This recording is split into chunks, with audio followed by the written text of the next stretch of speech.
Hey guys, good evening. We are back with another commentary. This time it's going to be for the game Ghost Pilots. I kind of feel like there's not really much to say about this game. It is a very generic SNK game. It doesn't really do too many new things. Like, gaming kind of went through this weird phase where we had a bunch of 1942 style shooter games, and they weren't bad games, but they feel bland after a while. So I feel like Ghost Pilots kind of suffers from that a little bit and stuff. And so, I mean, it looks good like every other SNK game. It controls well. I find that it's a little bit longer than most SNK games, clocking in at about an hour 20 and stuff. And, it wasn't bad. Like, it's just there, I guess, for lack of a better term, Like, you're just kind of sitting here in your plane, and you're just going and shooting things and collecting the occasional item and stuff. And, it doesn't really feel overly eventful or anything like that. It just kind of felt like every World War II plane shooter that we had going on at the time. The only difference with this one being that it actually has very beautiful visuals, as all SNK games, for the most part, have a tendency to have. So it's just really kind of one of those things, I think. I found that with this game I had a fair bit of fatigue setting in. And it's really weird because, like, I try to keep the experience as authentic as possible. I don't really turn on too many enhancements if I have to. I try to leave the dip switches alone. I think the only dip switch that I have a tendency to leave on is literally the one for free play and stuff. And that's because I knew that if I was given a certain amount of credits, I would never beat any of these games. And that's because arcade games are literally meant to take your money. That's, how they were keeping the business model rolling back then. Just make the game really hard, that way they have to deposit all their change into it. And, that's just how things were back then. That's how they stayed relevant, essentially. And this game is literally no different in this regard. So it's really, I find it's an odd game because I don't love it, but I don't hate it. Like, I had a good time playing it, but I found that there was so much button mashing going on that my hand was developing fatigue, which is kind of weird because I didn't have that issue. Like when I got older, but when I was younger, I would typically get like Nintendo thumb and stuff because I was a little bit of a hardcore gamer even back then. So I feel like with this game, it's like you're going and you're mashing the buttons so much that you start to get fatigue after a while, and so I had seriously contemplated turning on the dip switch for just auto fire. And I was like, okay, well, do I want to treat this as a test of endurance, or do I really want to turn this on? And the interesting thing about going and filming games is a lot of the time if you go and use cheats, a lot of people will go and complain about it, and, like, it's kind of weird the type of entitlement that people have with games and stuff in terms of, like, their experience on YouTube. Like, a lot of people, I think, if you sit down, you play a game, right? And you're just sitting there saying, okay, I'm going to go ahead and play and enjoy the game today. A lot of people will go and have a fit if you go and use things like cheats, or if you have a tendency to use dip switches, because in a way a dip switch is kind of like a cheat a little bit, especially like going and throwing it in free play and everything else. And so a lot of people have a tendency when you go and you use these modifications, a lot of people have a tendency to kind of look down on it a little bit. Now, me personally, I kind of like cheats, I kind of like dip switches because it makes the games more accessible for me, and it allows me to go and film these experiences and share them with you, and then I get to sit down, I get to talk about it, and like all kinds of other things. So I like them because they keep things accessible. I understand why people don't like them, but I think the trying to superimpose what you think the gaming experience should be on the person that's making the content is like a really bad idea. And the reason why I say that is because everybody has their own personalized gaming experience, right? So some people are going to love dip switches, other people aren't. Some people are going to love cheats, other people aren't. Some people are going to be super hardcore about it and be like, I beat this game in a single sitting, with like a single life, and I murdered everything on the field. Like, I get that. I do understand that. But I think it's kind of weird how people have this entitlement for what they believe that you should have been doing in the game and how you should have been experiencing it and playing it and everything else. And what a lot of people realize is that I can't see 5 feet in front of my face. And then when I was going and doing these recordings, I was also going and playing them with my godson as well. You know, I wanted him to have a fun experience. And I'm not really expecting him as a gamer to literally go and be like, oh man, I lost, and, you know, I died in 3 hits, and, you know, I want to come back and keep playing it, you know, so it was just easier, I think, for me to throw it into free play. And so for me, I didn't bother to go with any of the auto-fire dip switches. In emulation, sometimes, especially in MAME, when you go and you turn on dip switches, the games actually default to the system menu for the arcade cabinet, which is very odd. So with this game, I was able to use the dip switch for auto fire, which was really, really nice, but at the same time, there were other arcade games that I wanted to go and turn on auto fire for. And when I would go to activate the dip switch, it would just default to the system menu, and I wasn't able to get it running until I turned that specific dip switch off. So sometimes it works great, other times it doesn't work at all. It's a very kind of an oddball thing, but that's kind of the nature of emulation, I think. You know, some things work, other things don't. You know, it's up to you to tweak it and tune it and figure out what works for you, essentially. You know, get it running as well as you can. So with Ghost Pilots, you know, I think that was kind of the entire spiel with it, you know, because I was going and playing it. And the thing is with these types of games, you want to go and try to keep a constant stream of ammo going all the time because it helps maximize damage. You know, anything that's wandering on the screen, it gets shot immediately if it's in your line of sight, you know. So it's important to just go and mash buttons in this regard. You know, like these SNK shoot-'em-ups, they kind of pull no punches. You know, it's not like older games where, well, we'll go ahead and take Asteroids and Space Invaders, for example.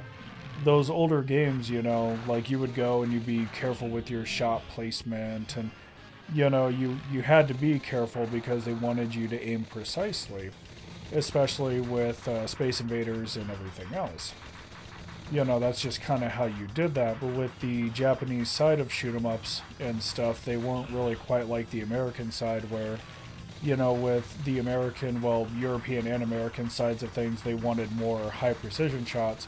And with Japanese shoot-'em-ups, it was more about mass volume. So you're sitting there and you're, you know, mashing that button down and you're throwing out this incredibly large torrent of ammunition and stuff that's just being sprayed all over the place, and then of course the enemy's spraying ammunition all over the place, and it's very interesting to see how the two cultures differ in terms of design philosophy.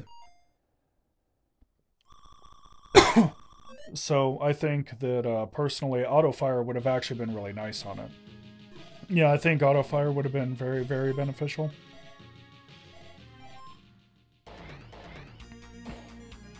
But outside of that, there just really isn't, I don't think, anything remarkable about the game.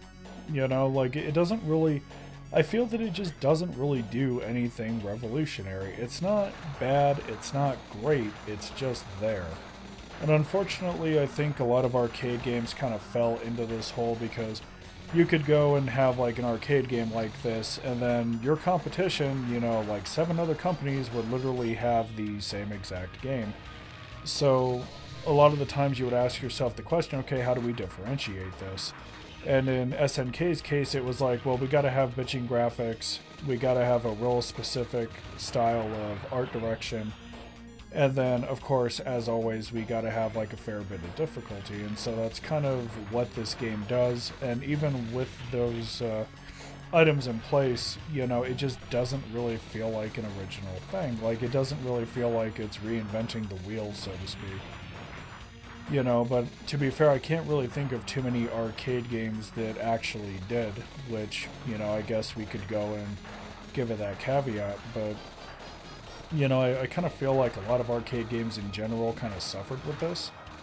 And Ghost Pilots, you know, aside from having like that SNK attitude, it just kind of suffers from this immensely. Is it fun? Yes, but I feel it's like a one-time fun.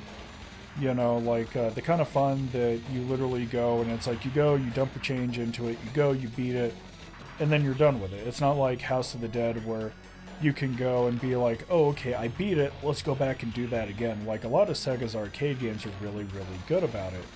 And they have, like, really, really, like, huge amounts of replayability, but I find a lot of SNK's games, like Ghost Pilots and stuff, they kind of suffer from stagnation. Like, the problem with Ghost Pilots is that it goes on for so long that by the time you're done, you're actually exhausted with it. So you're kind of sitting there and you're like, oh my god, you know, like, you don't sit there and say to yourself, you know, hey, I beat the game, that's cool. This game carries on and drags out for so long that by the time you're done, the only thing you're saying to yourself is, thank fuck that's over. So you go, you put your change into it, you beat it, you leave, and then you just don't really have any sort of intent of coming back to it. Now, I'm sure that this game has its fans and stuff. I'm sure there's people out there that are playing it and beating the dog shit out of it and having a great time. That's great. I'm happy for them, but I feel that it kind of suffers from, one, being too long. I've always viewed arcade games as a rather short experience, you know, like just... So I would have to say the ideal length for an arcade game experience is probably 45 minutes to an hour. This one drags on for an hour 20. And it can actually be even longer depending on how bad I am sucking. But on the opposite side of the same coin, I'm sure it can be a lot shorter as well if I had way more skill and I was way more adequate with a lot of the things on the game. So, but it felt like it was kind of dragging out and dragging out and dragging out, and then you go and your hand starts to cramp, and so you go and like you just try to beat it as fast as you can, and I felt like I was kind of bum rushing it a little bit. Hindsight, I think that I probably should have scrapped this recording, like thinking about it now, because like when I was going and doing the recording, I always do two sessions. I have the first session where I play the game and I get a feel for what it's like, right? And I'm just kind of like, oh, okay, I may enjoy this. I go, I beat the game, and then I figure out if I really enjoyed it enough to go and make a video about it. And so with this one, the first time I played it, I enjoyed it. My hand was a little sore, didn't really worry about it. But I found that as I was going and filming it, I was constantly saying to myself, God damn, this really drags on. And I don't mean like drags on as in, oh, it keeps giving me more of a good thing. You know, I'm sitting there saying to myself, man, this really drags on. In the back of my mind, I'm sitting there thinking, this is taking a hell of a lot longer than what it should be. You know, like it feels like an arcade experience that's just a little too long in the tooth. Like if I had change in my pocket as a kid and my parents just decide to go and, you know, go shopping or whatever, I'm pretty sure that I would not be able to go and beat this game due to time constraints alone. And that's one of the reasons I think I kind of struggled with it a fair bit, because a lot of SNK's games, ideally, are in between 45 minutes to an hour long. Some of them are kind of short, like Cyberlips was about a half hour. It wasn't super long, you know, like SNK does have shorter titles. But I feel with Ghost Pilots, it just kind of drags and drags and drags and drags, and it just feels really weird. I'm sure that the experience wouldn't be as bad with two players. I'm sure bringing a friend would definitely liven it up and stuff, but I think that when you go to play games, you know, if you go and you have to bring a friend just for it to be enjoyable, then something's kind of wrong there. So that was just kind of one of the things that I had noticed about Ghost Pilots, because I'm going and doing the recording and I'm just like, eh. You know, the first time I played it, I was like, hey, this isn't really that bad, but the second time I went ahead and played it, I was like, oh, geez.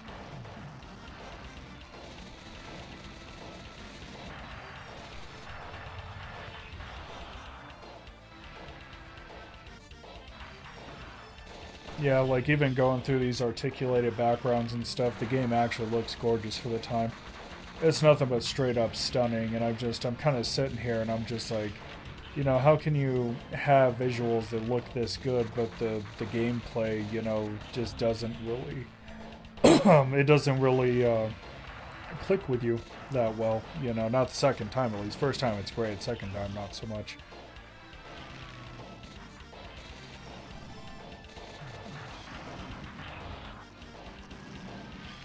But we're going to be moving into another topic that I wanted to go ahead and address, because I actually get this question a lot. So a lot of people were kind of asking me about, because I have a whole smorgasbord of playlists that I actually go and have here on YouTube. Like, all of my games are literally organized and by system, and then by game, of course, you know. So like whatever people want to watch, there's strangely enough, a dedicated playlist for that. So a lot of people have been asking me about my time on Destiny, Destiny 2, and Paladins. One of the emails that I'd gotten the other day is, how come we don't see content for it anymore? Destiny and Destiny 2 are both in the same playlist, and they make up the bulk of the video archive. At well over 200 videos, 200 clips and stuff, it is easily the biggest demographic out of my entire channel. And then Paladins, I used to stream fairly regularly, and I just kind of stopped out of nowhere, and I no longer made clips for it as well. So we will be going ahead and addressing Destiny 2, what happened, why I no longer play it, things like that, and then we will be moving on to Paladins, which Paladins is actually going to get its own dedicated video because the developer for that game is fucking atrocious, and I will be going into depth on why I no longer play it nor support the company. So, with Destiny 2, I was a long-time player. I started with D1, and it carried over. I think I took a year break after D2 was released and stuff, and because it was doing really poorly, I decided to come on in after the release of Escalation Protocol in the last expansion of Year 1 that they had done. And I was instantly hooked on it. I mean, I didn't really feel that it was the best game, like it had like a lot of room for improvement and stuff, but the gunplay was so good that it kind of kept me hooked. It was very addictive in that regard. So I used to be a hardcore Destiny player. I'd go and do raids and PvP and everything else. I excelled more in the Crucible than anything. Raids are a very close second. I feel with raids you're only really as good as the team that you're rolling with and stuff. And so when I was going and playing Destiny 2, I would hang out with my ex-fiance and her friends all the time. Her friends weren't really that great at D2. My friends were okay. Some of them were actually really good at it. And I was about I want to say like a B or an A rank player. I wasn't S tier or anything like that. And so I found that a lot of the time her friends would kind of latch on and be like, hey, you're good at the game. Can you help us with this and that and everything else? And so throughout my entire time playing Destiny 2, a lot of her friends were always incorporated. She was incorporated. She would literally go and play it, and you know, it was pretty much our quote-quote relationship game. It had, it really just had no right to be because I was playing it before she had shown up, more or less. And so I found that after a while I stopped enjoying the game. I was playing D2 to literally spend time with my old group of friends that I used to roll around with and stuff, and we enjoyed each other's company a fair bit, and we would go and just do whatever. Like, Destiny 2 is arguably at its best when you're hanging out with your friends and stuff. So when we had started dating, there was like this, for lack of a better term, forced assimilation. And what I mean by that is, so when I go and I date people, I don't try to incorporate every little aspect of their friend group and their social circles into my life. Whoever wants to hang out can hang out. Whoever doesn't want to hang out, that's fine. You know, I'm not really bothered by it either way. But when we had started dating, essentially, she was like, oh, you got to invite my friends to this and that and everything else. And I just didn't really care for that because Destiny, in my opinion, had always been a game for me and my friend group. You know, that's what we would do on the evenings and more so on the weekends. It was pretty much our drug of choice back then. And so through this forced assimilation, I found myself not really enjoying the experience anymore because I couldn't just go and invite my friends. Because I hung out in a smaller group, I would always have to take her friends into consideration, and I didn't really care for that too much. I didn't mind hanging out with her friends, but the notion of, you know, my friends always have to be a part of events that you're doing and experiences that you're having, blah, blah, blah. I didn't really care for that. It wasn't something that I pushed for with my friend group. Like, my friend group was like, hey, if she wants to hang out, she can hang out. If her friends wants to hang out, that's fine too, but nothing was ever really forced. It was very much so a go with the flow sort of thing. And so as time had gone on, this had become unbearable. My friends list had grown exponentially as well. So anybody that remembers me making old content on Twitch and stuff, remember that I actually had a very small friends list. I had 13 people, and it was the same 13 people that I had been gaming with for God knows how long. Easily since the early Xbox 360 days, and as time had gone on, we just kind of kept hanging out and stuff. And so we just went, and, you know, time had passed, and the group just kind of stayed strong. My friends list shot up from that all the way up to like 178. She was having me add people all the time, and she'd be like, hey, these are my friends. I personally didn't really see it because there's no way in hell she was keeping track of that many people. God knows I wasn't. And so what had started to happen is I literally had a friends list that was loaded with a ton of people that I barely knew, and I hated it. You know, but she kept insisting, oh, these are my friends, you know, why don't you hang out with my friends? And I just really didn't care for it. It wasn't a question of whether or not, you know, they were good or bad people. I didn't know these people, you know, I knew them in passing, but I didn't actually know them, per se. It was the fact that I barely knew these people, they were constantly trying to rub elbows with me, and I didn't really care for it too much. So what had started happening is I was primarily at the time an Xbox gamer, and I would go, and I would just go and I would get online, and as soon as I would get online, I would get bombed. And I use it in a very literal sense. I would have the shit bombed out of me with game invites, party invites, just all this stuff. I don't mind getting game and party invites from people that I know. I would expect nothing less. These are people that I have been hanging out with for quite some time. But I would go, I would get online, I would sign into Xbox Live. Typically, while my Xbox was booting up, I would go and I would get something to drink, maybe something to eat, because I would typically start gaming in the evening time to relax. I would come back and I would have like a bunch of game invites, a shit ton of messages, a bunch of party invites. It had gotten to such an extreme that the notification bar at the bottom of the screen would constantly be blinking. So I tried to remedy this. Eventually, I had tried to just get rid of all notifications in general. I didn't really care for that. And the reason why is because people that wanted to get a hold of me couldn't do it because notifications were off.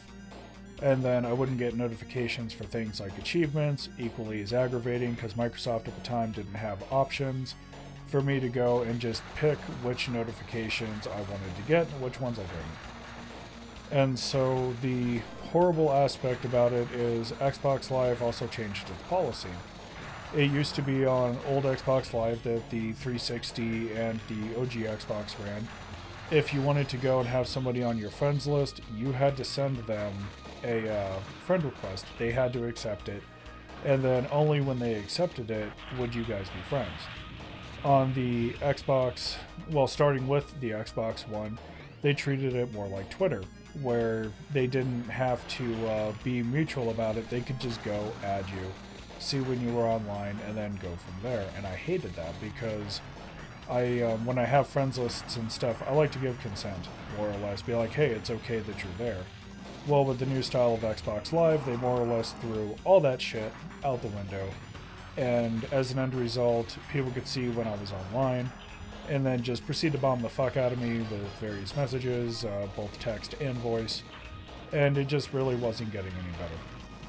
So I sat down and I said, okay, this is not getting any better. I need to start looking for new solutions. Cutting off notifications isn't doing anything. I'm missing out on time with people that I actually give a shit about. So I went through this phase where I would go and appear offline, and I just set it to offline, and I kept it offline. And my friends group, they already knew that I would typically be on after 5, sometimes 6, depending on what I was doing. And so they would eventually just go and be like, hey, it's after 6, you know, let's go ahead and shoot Raymond an invite. She'll most likely reply, yada yada. This would eventually breed stalking issues with people that she would go and add and would subsequently add me, because if they were on D2, if they had me added and I was appearing offline, they would still be able to see me for some reason. So that would escalate into them sending me messages saying, hey, we know that you're on, yada yada. And I would reply back. I would try to be a class act about it. I would reply back and say, hey, I'm just looking to go and game with my friends tonight. You know, you guys have me pretty much all the other time. I just want to spend some time with my close friends. And a lot of the people would actually get really upset. A lot of them would be like, fuck you, you know. She goes and she speaks so highly of you, and you go and you treat us like this. And after a while, it started to feel like an invasion of privacy. So I went and I kind of stopped playing D2 at that point. My friends were like, hey, when you getting on, I would like to run Crucible with you. New Exotic just dropped, new Raid just dropped. And I had gotten to a point where I just had no interest left in the game because I had no option. Bungie eventually wound up incorporating it, but I had no option to literally hide if I was appearing on or not. And so later innovations would hit where you could actually hide if you're appearing online or not, and then it would also be governed by your online status for Xbox Live as well, but by the time they got around to incorporating it, I was already gone. So the relationship came and went. I wound up breaking it off with her and stuff. I had called off the engagement because the entire relationship was abusive. And after I had removed her off of everything, I was left with like a ton of people to deal with, essentially. And so I went through this cleansing phase. And this is going to make me sound really bad and look like an ass, but I literally went through and over the course of, I think it was like 2 evenings, because my friends list was fucking massive at that point. Over the course of 2 evenings, I went through and I had removed all of her friends. All of the friends that she had just met, and I also removed her, well, her quote-quote close friends because they were incredibly sketchy people. And so to try to mitigate the damage, because the stalking bullshit was still going on, what I would do is I would go in and block them. And so normally a lot of people, they have a tendency to go in and just be like, hey, we're going to go ahead and remove you off of my end. Well, that doesn't solve the issue because you're still on their end, right? So I would go in and I would block them, which would remove me off of both ends, and then I would unblock them, and it would force the change to their friends list, essentially. So what would happen is I would block them, and it would say that they were removed off of both ends, but I would still continue to appear on their end. But when I go to unblock them, it creates a force feedback to where it strips me off of their end as well. Like, it forces that data update, essentially. So I had to go through over the course of a couple of evenings. I blocked a shit ton of people, then I went and I unblocked them, and then Bungie also has its own friends list as well that is via the game. And I had to go in and remove them off of that as well. Like, it was literally a project for me. And so after I had done the cleansing and stuff, I just kind of sat there and I was like, it's over. And afterwards, I just never got back on the game. It was really just kind of a shitty thing because the overall experience had left such a bad taste in my mouth that I really just did not see a need to go back to it and stuff. So I actually kept all the Destiny videos and stuff. I don't even know why. I think it's because it was like a moment in time and stuff, but there's literally so many Destiny 2 videos where I'm literally going and making clips with people that I don't even know, because there was like this strange urge to have me add like a shit ton of people that I'm sure that she barely knew, you know. So my entire Destiny playlist is just literally me going and gaming with random chuckle fucks that I barely know anything about. And so I don't really do anything with the D2 playlist. Like, it's there. It has a ton of clips, but it doesn't really get updated. I don't really play D2. You know, a lot of the people that I was gaming with at the time turned out to be very sketchy from her lists, and I haven't even, like, I have so much apathy towards my Destiny 2 playlist that I couldn't even be fucked to go in and strip videos with skeezy people in them out of the playlist. You know, like, it was for me, there was like a project I was doing a while back where every playlist experienced this except for Destiny 2, where I went in and if somebody was doing some sketchy shit, like some of her friends were convicted of sexual assault and stuff, I would go in and I would keep the clip, but I would sanitize their name out of it because I still want the clip there. It's just I don't want them advertised because I feel like I'm giving them free advertising at that point. I went through and wound up going and editing a bunch of videos and re-uploading with just their name removed. And so I didn't really want to give abusive people a platform, I guess. And so I just went in and said fuck it and stripped it. With Destiny 2, it was really weird because I was looking at the playlist and I'm going through it and they're like minute clips, 30-second clips, a couple of them are like 2 or 3 minutes long. You know, it's just a huge wealth of clips, and the entire time I was watching it, I just kind of didn't care. I sat down and I was like, should I just strip these people out of here? And eventually I came to the conclusion that I was like, you know, it just really does not matter. It is not going to advance anything at all whatsoever. And so I just kind of sat there and I said, yeah, this is it, you know. And so as an end result, the Destiny 2 playlist is more or less set in stone. I haven't done shit with it in like a year and a half. Once I did Sketchy Plays, first outing, you know, like that compilation, I think I had like a couple of clips that I used for it, and then outside of that, I just haven't done shit with it. I also have some videos hidden, you know, because I didn't really have any desire to go in and edit the name out, but I didn't really want to give the person, like, any sort of platform, so I was like, you know, we're going to keep the video, but we're going to go ahead and hide it. That way the video is archived, but it's hidden, that way it doesn't really give them any form of advertisement. So that was pretty much Destiny 2 for me. You know, I just, like, I have friends that are like, hey man, get back on D2, we had so much fun, you were a fucking monster in the Crucible. And I just have no desire for it. I just don't. You know, like, that entire old group of people is gone, and so, like, I feel like when you have, like, an entire group that's gone, right? When you go through and you just clean everything out, and then, like, you go back to a game like that, after a certain amount of time has passed, it becomes incredibly hard to recover. You know, it's kind of like going to a party and realizing that your ex is there a little bit. It just feels very awkward to be there. You really just don't want to be there. You know, so that was pretty much the fate of Destiny 2. I had other issues with Destiny 2 as well. It wasn't just that. I logged in one day, so I don't buy silver on Destiny 2 at all. I never really believed in it. Pretty much everything that I wanted, I could go and I could get in-game. And so all the armor I wanted was in-game. You know, I didn't really like the ornaments or anything. I didn't really like the Sparrow shop or any of the other crap that they had going on. You know, it just wasn't really my thing. Like, anything that I wanted, I can get in-game, you know.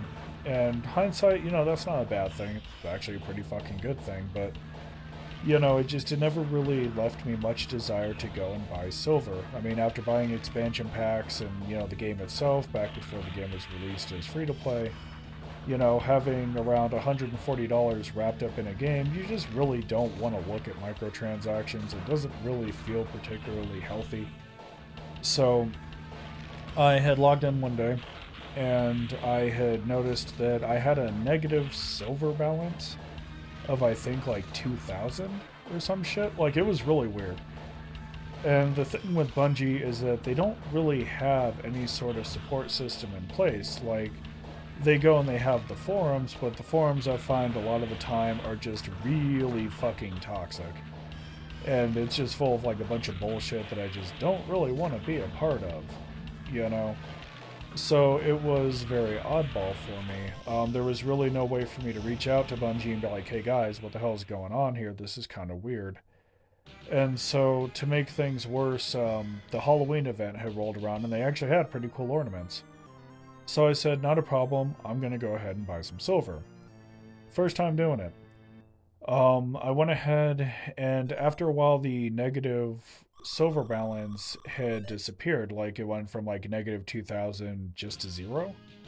And I was like, okay, you know, I guess it was a glitch. It probably cleared up on its own. Halloween event rolled around. I went ahead, went to buy silver. I went and I bought the silver and I noticed that it was not popping up essentially in my account. I thought it was weird. So I made the mistake of going to the forums, explaining my experience, and instead of being like, hey, this is a bug, this is a glitch, whatever, they were like, oh, yeah, well, you probably backcharged. And it was really weird because I don't typically backcharge things, not like microtransactions and shit like that. And then to make matters weirder, I didn't really have a purchase history with Bungie at all aside from the DLC expansion packs and stuff, but even those would be purchased through the Xbox Live Marketplace. So it was really kind of an oddball thing. This is right before I actually chose to leave D2. I tried reaching out on the forums, nothing happened. There was really no way to get a hold of Bungie, you know, in terms of contact and stuff. Like, they have the missing silver form that you can go and fill out, but it often led nowhere. So what wound up happening is, at this point in time, I had to literally go and get a hold of Microsoft about it. I had to call them and be like, hey, this is an issue. At first they told me I had a negative silver balance. It panned out. And then I went to buy some silver today, and my account just turned around and ate it. Can I get some form of support for this? And so I had purchased about 50 bucks worth of silver, which doesn't really sound like a lot, but for a person that doesn't really do like a lot of microtransactions and stuff, it is a lot. So Microsoft was actually really understanding about it. Apparently Bungie has a habit of doing this shit. And they said that they understood and stuff and went ahead and refunded the 50 bucks. They said there was a one-time thing. I said, hey, not a problem. I get it. And then after that, I just never went back to the game. I viewed the practice as incredibly predatory, and then with no real support system in place, you know, like no support email, whatever the hell, it just didn't really feel like it was a great idea to continue gaming with Bungie or doing business with Bungie whatsoever. So a lot of people got upset. They were like, oh, the game's amazing, you're being an asshole, but it wasn't so much the game. The game itself, as far as I can tell, is doing about as good as it can, you know, with what they have and stuff. It was basically the concept of they wanted me to go and invest in their game, but they didn't want to give out any sort of actual support for said game. And so it wasn't really that great. You know, like, it's really weird to go and have microtransactions in your game, but at the time, I don't know if it's changed, I haven't touched Destiny in so many years, but at the time they had no real support system in place in case there was something wrong with the transaction. You could go and you could try to reach out on Twitter, but a lot of the time it would just lead nowhere. It would literally do nothing. They were just kind of running the company in a haphazard fashion, and then the game as well, like by the time I left, the game was getting really bad balance issues. The content drops for it were just really bad.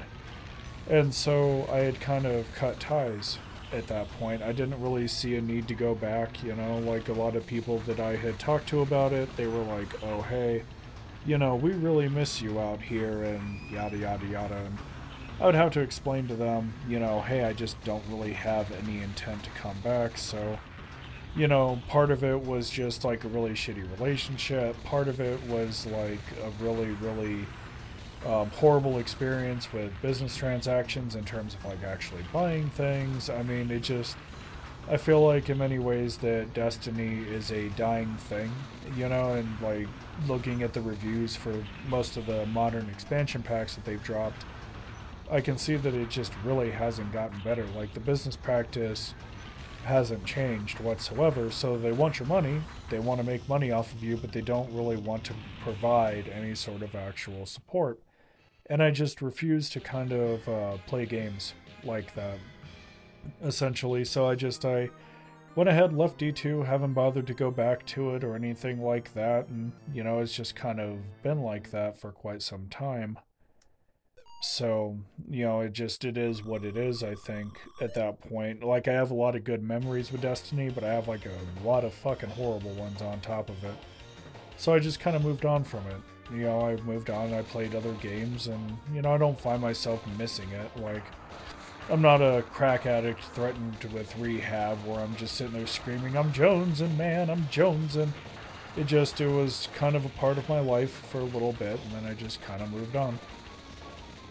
So, regarding Paladins, oh geez, that is a talk and a half all on its own. And yeah, it will be getting its own video at some point. So I used to stream and make a ton of videos for Paladins.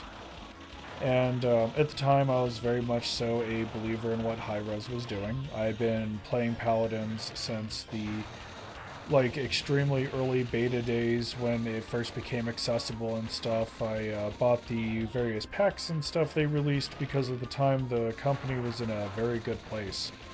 And I felt like that I could actually do it and have some level of confidence. Now, as a fact, pretty much I don't really game on a lot of free-to-play stuff. I think the only free-to-play games that I really, really enjoyed were probably DC Universe Online, Paladins, of course. And that was pretty much it. Like, maybe like a little bit of World of Tanks, but I didn't really, as far as free-to-play goes, I didn't really take as many games seriously as I took Paladins. So I actually really liked, well, I still like it, hasn't changed. I love hero shooters to death. Didn't really care for Overwatch. I felt that it was too toxic, too competitive. You know, like they were trying way too hard to make it into an MLG thing, and I just didn't really care for it that much. But with Paladins, it felt like for me that it was like a game that I could come home, unplug, relax, not have to worry about taking it too seriously, maybe enjoy it with a couple of my friends. When the game came out, it was actually really, really nice. I didn't have any issues with it. Most of the time, if I had problems with the game, I could reach out to Hi-Rez, be like, hey guys, we're kind of struggling with this, you know. Is this going to get better? Is it going to get worse? Or if I had a problem with the purchase, like sometimes I would go and buy crystals or something, they wouldn't pop in game. Normally, within a day, I would have my crystals in my account, I would go buy whatever the hell it was that I was trying to buy, and then go from there. So as a disclosure, you know, Paladins was my daily driver game. For quite some time, it was the game that I pretty much played all the time. I was damn good at it, I had a lot of fun with it. And so I kind of stopped playing other games for a while. You know, like I didn't really feel a need to go out and buy other games, you know, at a $60 price tag. When I had my favorite game right there in front of me, it was already free to play. So as an end result, the money that I would typically spend on other games would literally be spent on Paladins instead. A lot of the time it was like chests and stuff, and normally the chests had pretty good things in them. I didn't really mind it, and then of course you had like the seasonal events that they would do, and it was actually a lot of fun. So I played Paladins up until right after OB64. And I tried to stick it out after OB64, but a lot of the changes were just really, really bad. And I noticed that the game had started to collapse. Like, it was trying to push an MLG presence at the time, and it was actually doing really good until Evil Mojo started releasing bad update after bad update after bad update. And I noticed that it was killing the game rather quickly. You know, it wasn't some, oh, it's okay, we'll fix it next patch sort of thing. It was a, we know this is horrible, but we're going to choose to fucking double down on it instead. So I had tried to stick it out with Paladins for like a very long time, and the changes they made were just awful, you know, and then to make matters worse, the game had started to run like shit on top of it. Now, Hi-Rez has always had a problem with stable software, but most of the time the software was stable enough to still be pretty enjoyable. Like, I would go and I'd play Hi-Rez's other offerings, like Smite and stuff, you know, and I had a good time there as well. Smite, I think, has way better development going on than Paladins. Well, not so much anymore. Like, even its development's kind of gone to hell as Hi-Rez starts to circle the drain. But I tried to stick it out with Paladins. I did ranks, you know, like I pretty much did everything that the game had to offer, but I found as time went on, the game had progressively become worse. It became incredibly buggy, you know, and then it was developing frame rate issues. Like, I legit thought that it was my console past a certain point because I was like, dude, my console's getting kind of up there in years, you know. Is it a console issue? I would go and do research on it and then find out, no, it's just the game. Reaching out to support was a fucking nightmare. That's not something that I get to say too often. There's not a lot of games where I can go and sit down and say, yeah, support was the worst fucking aspect of this goddamn shit. I found that dealing with high-res support was a lot like pulling teeth. And it was fucking awful. So a lot of the time I would get canned responses. Like, they would, if I went and I rang in about a purchase, they'll be like, oh, well, you know, we'll get around to it. Or, you know, if I rang in about a bug to see if it was just a bug or if my console was dying or if I needed to reinstall, a lot of them would be like, oh, well, we'll go ahead and tell the team. And so it was a lot of canned responses, not a lot of solutions. And the thing is you can have poorly engineered software and make up for it with amazing support, right? You can get away doing that, but you can't sit there and then have shitty software and then have shitty support and then expect your game to survive. So it was around, oh man, 2021? Like, almost to the end of 2021, I decided to just go and stop playing the game. You know, like, it just wasn't really doing anything for me. Support was fucking awful. And I said to myself, maybe I'm just playing the game too much. You know, maybe I just need a break. You know, let's go and play other games. Fuck it, ditto. Let's go. Let's go handle that shit. And so I felt that if I just kind of gave it a break for a while, that things would just kind of get better.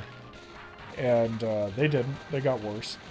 I decided to come back in 2023. I said, you know, I have a Nintendo Switch now. I've had a Nintendo Switch for a couple years. It'd actually be really, really fun to go and take Paladins on the go. You know, just like go on like a little road trip or something, have a little hotspot on me and just play that shit out while on the road. And so I had downloaded it for the Nintendo Switch. My account synced amazingly. All of my purchases came roaring back. Which I would have been pretty pissed if they didn't, because at this point I think I had close to 700 invested in the game, but after playing it for like years on end and everything else, I would kind of expect nothing less, considering I wasn't buying other games at the time. This was my poison of choice. So it was kind of weird because on Xbox the game's about 27 gigs, and I noticed on the Switch the game was about 11 gigs. Didn't really seem right, considering the wealth of content that the game typically had. And so downloading it on the Switch was very, very strange. On one end, it's very fun, right? It was actually really, really fun to play on the Switch. I actually recommended a Pro controller for it. And, you know, outside of that, it was just, like, really, really fun. Like, doing Paladins with the Joy-Cons just really is not that great. So, but the Joy-Cons in general just really aren't that great. So I was going and playing it for a while, and I noticed like weird shit would happen, like textures wouldn't load in, the fucking game would crash all the time. Now, I was used to crashes on Xbox, okay? On Xbox, I could at least expect a crash once a day. Bare minimum, a crash once a day. On Switch, it was every other match. And then textures wouldn't load in. Sometimes the game would crash on hero selection. Like, it was just this fucking shit that was just awful. I legit thought that it was my Switch's problem. I said, oh man, do I have like you know, a corrupted card, or, you know, do I need to reset to factory? I had reached out to Hi-Rez a number of times about the Switch port, trying to get answers for this shit. Because I wanted to know if it was my Switch, because if it was, I was going to reset to factory, reinstall everything. Well, reinstalling everything on a 1TB SD card is fucking awful, and so I try to avoid it whenever I can. Reports frequently went unanswered, and then when I did get answers, it was some generic bullshit canned response. If I did get an answer, it was normally from Hi-Rez Suave, and it was like some sort of bullshit fucking canned response of, we will go and forward it to the necessary department, and then I would promptly never hear from them again. And so this went on for, oh man, months on end. And eventually I had gotten to the point where I was like, God, this software is fucking awful. So I went to Twitter and I said, hey guys, the Switch port is fucking dog shit. You know, like, granted, all of their console ports are actually pretty fucking bad for the most part. They're not stable. They're nowhere near, actually. And the PC port hasn't really been looking too good either as the player base dies. But, I went to Twitter and I was like, hey guys, you know, this is really bad. If you guys are going to do something amazing, now's the time to do it. The game is still fun. It is a fun game when it works. Problem is, it doesn't work. It's not functional. Eventually it had escalated to the point where they were like, yeah, the Switch port, you know, it's really not up to our standards, so we're just going to discontinue it. So I thought it was kind of laughable because they said that they couldn't get it to run well on the Switch. The funny thing about the game is that it runs in Unreal Engine 3. And the shit of it running on Unreal Engine 3 is that Unreal 3 wasn't really that hard to port. Like, we have a ton of games on the Switch running Unreal Engine 3 that are heavy as hell compared to what Paladins needs, and they all run well. They don't have any issues whatsoever. They're not buggy. You know, they're not missing features, but yet the Switch port of Paladins was missing all sorts of features left and right. You couldn't record clips on it. Like, it was really weird, and the development team decided to try to blame the Switch for it. They were like, oh, the Switch is not powerful enough. Paladins doesn't use that much of the Switch's system resource at all when you actually go and you look at it. And yeah, for some weird reason, this dying company decided to just go and blame all of their issues on Nintendo's platform because it is a very popular thing to do, but in reality they just don't know how to program. And so a lot of people went and they blamed the Switch port and stuff, but the problem is that with Hi-Rez, all of their console ports all have the same issues. It's not just relegated to the Switch. Went ahead, downloaded it on Xbox, also has texture issues. So I went ahead, I did a little bit of checking, and they announced that they were going and pulling Road Company and like all these other games from the Switch. And so a lot of people were pissed, you know, because the Switch is capable of handling it. They just don't want to sit there and spend time and money on proper development, you know. So it kind of just went and it struggled through it and stuff, and so a lot of people ask me, you know, hey, when are we getting more Paladins clips? You know, why don't we have more Paladin stuff? I really miss it. Because development sucks. And the company that's developing it sucks just as bad. You know, it's not great. It's not just Paladins, it's also Suffering. Like, they went ahead and Hi-Rez literally has a bunch of other games that are failing just as hard, okay? To give you an idea, they went ahead and cut Rogue Company off of the Switch as well as Paladins. Paladins, at the current point in time, only has 2,000 people playing it on PC. During peak, it only has, I think, a little under 5,000. They have another game, also developed by Evil Mojo, called Rogue Company. Also pulled off of the Switch.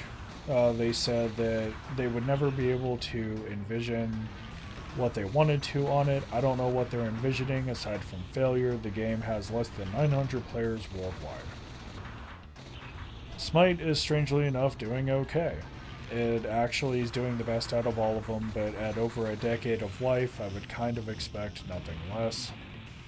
They tried releasing a couple of other games as well. Realm Royale, which is basically what happens when you go and take Paladin's flavoring and then try to stick it in a Battle Royale setting. It functions like shit, looks like shit, and the player base is dead. Has less than 400 people playing it on PC, and all the console ports you can't even literally find a match. Divine Knockout is trying to be a Smash Brothers style brawler, and it hasn't even been out a full year, and the player base for that is literally, at the time of recording this, only 36 people. So a lot of this, I think, is down to mismanagement by Hi-Rez.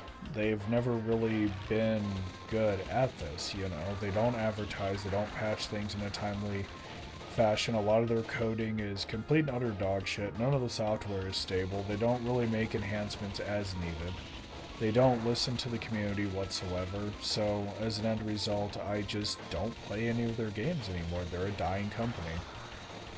Now, if I could sit there and see some sort of effort, then I'd be like, yes, I would love to make Paladins content, but with them failing to patch and everything else, I don't really see this getting better. I really don't. You know, like, they have temper tantrums on Twitter quite often.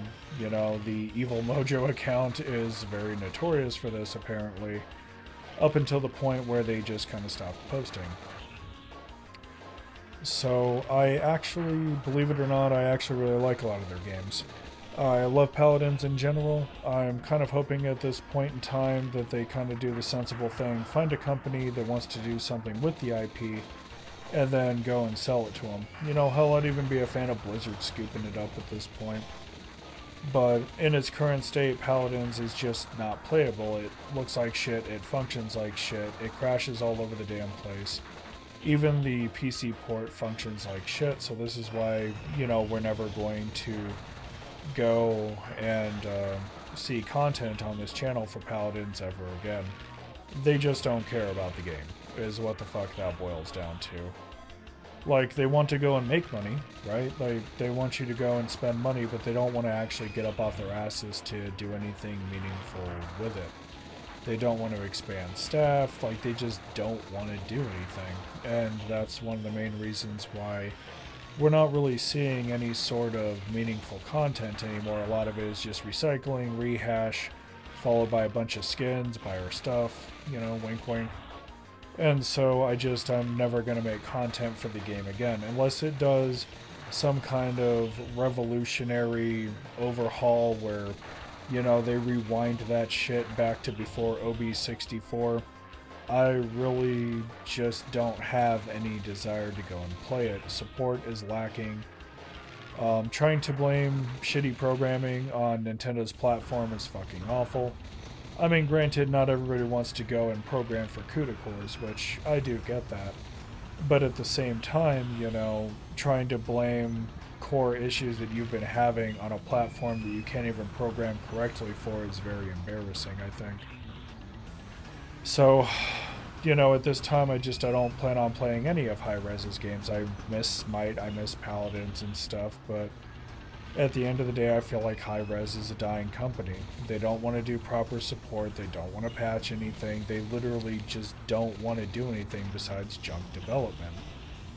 You know, this is why all of their new games are functioning like shit, because they're simply not listening. Like, for example, they went ahead and they released Divine Knockout. People said, hey, can we have ranked? And they were like, you know, no, you can't. Just no reason, just no. And then the other thing is, their servers are hot garbage. Like, their servers are so unstable that even on good internet, everybody's connection lags horribly. And they use these same servers across all their games. You know, so in order for them to go and make money, they have to spend money. Like, the quality of the experience has to be good enough to warrant people coming back for more, essentially. Like, as a developer, you have to give your players a reason to come back for more. You can't just say new update, shit out a skin, mutter to yourselves, buy our shit, while you have players that are crashing, lagging, you know, like the whole 9 yards. And so Paladins, for me, has decayed rather horribly. They used to have, like, a very strong MLG presence. It's no longer there. They used to have tons of people going and streaming it all the time. There's less than 400 people streaming it at any given moment. Sometimes it peaks up at around 900, sometimes 1,000. Nobody even really bothers to show up to their streams anymore. Like, they do stream their own game. It gets maybe at the most 40, 50 people in there talking about it. It's just a dying game. It's very easily sunsetting and stuff, and I think it's a damn shame because I love the characters, I love the universe, I love the gameplay. I just really wish that it was in way more capable hands, I guess. So that is why we will not be having any more content for Paladins on this channel at all. It's just never going to happen. I'd love to. I would love to so much. I would love to go and play as Victor and to just tear shit up one last time, but when the servers are bad, when the support's not there, when it's buggy, glitchy, and not even fucking functional, I can't do anything with that. You know, and it's like, at first I thought it was the game, right? Like, I seriously thought that, I was like, oh man, you know, it's the game, it's just so powerful that it can't run on anything. And then we literally had, over at the old college here in town, we literally had a team of kids, literally like fucking 21, 22-year-old kids, go and get it running on the Switch flawlessly as a project, and even managed to fix most of its issues. So I think it's really embarrassing that we have these kids running around fixing this crap as a fucking project, right? A project that they got an A on, no less. But we can't have a dedicated development team that really wants you to go and actually pay them, you know, to go and play their stuff. And, you know, we don't even really have a goddamn team that is capable of fixing their own product. We have kids that can do it, but apparently we can't even expect the dev to do it. And that alone is, like, really, really embarrassing, I think. Like, when you're so bad at your own product that you don't even know how to fix it, but a random fucking gaggle of kids can, that's how you know that it's a development issue and not generally a game issue. So, but all ranting aside and stuff, you know, this is why we're never going to see these two games on the channel ever again. Like, all the content's going to be there, and it's going to be interesting to kind of look back at it through rose-colored glasses a fair bit. And yes, I am going to miss these games. Well, I don't miss D2 as much as Paladins, but given the state of things, given the memory attached to it and stuff, this is why we just don't really do anything with the games anymore.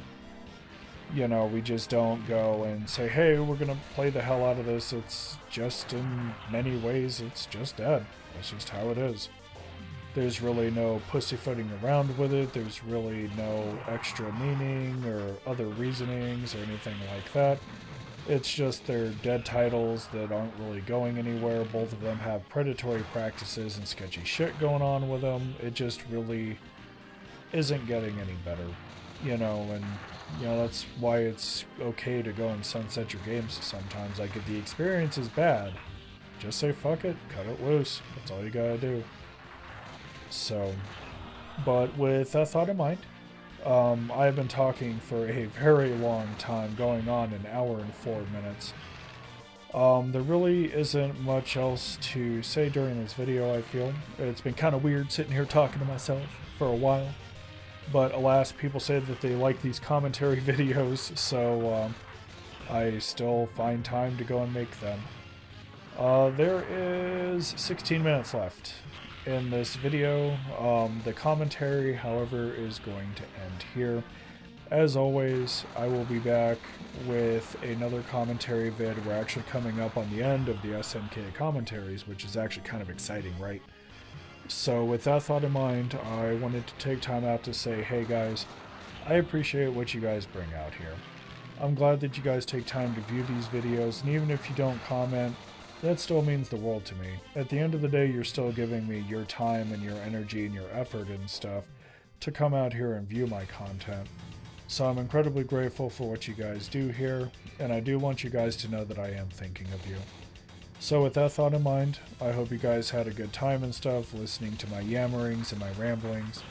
And as always, be good to yourselves and each other, and until next time, take care.